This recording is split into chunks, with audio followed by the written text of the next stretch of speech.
চলো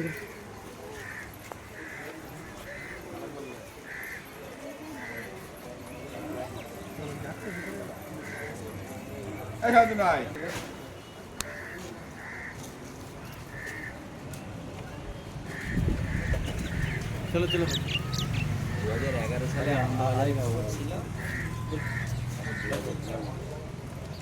আজকে আমরা ভোট দিতে এসেছি 2011 সালের পর।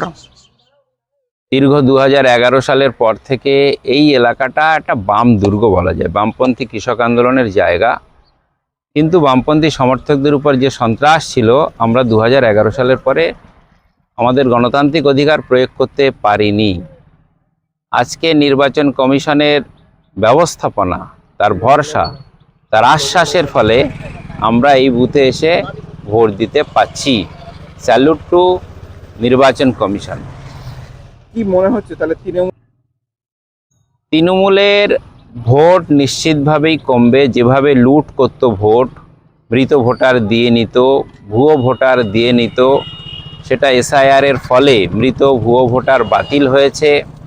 এবং নির্বাচন কমিশনের ব্যবস্থাপনায় যেভাবে ভোট হচ্ছে, তাতে আশা করি আমাদের ফল ভালো হবে। আপনার নাম পরিচয়? কুতুবুদ্দিন আহমেদ, এরিয়া কমিটির সম্পাদক, বারাসাত দক্ষিণ 1।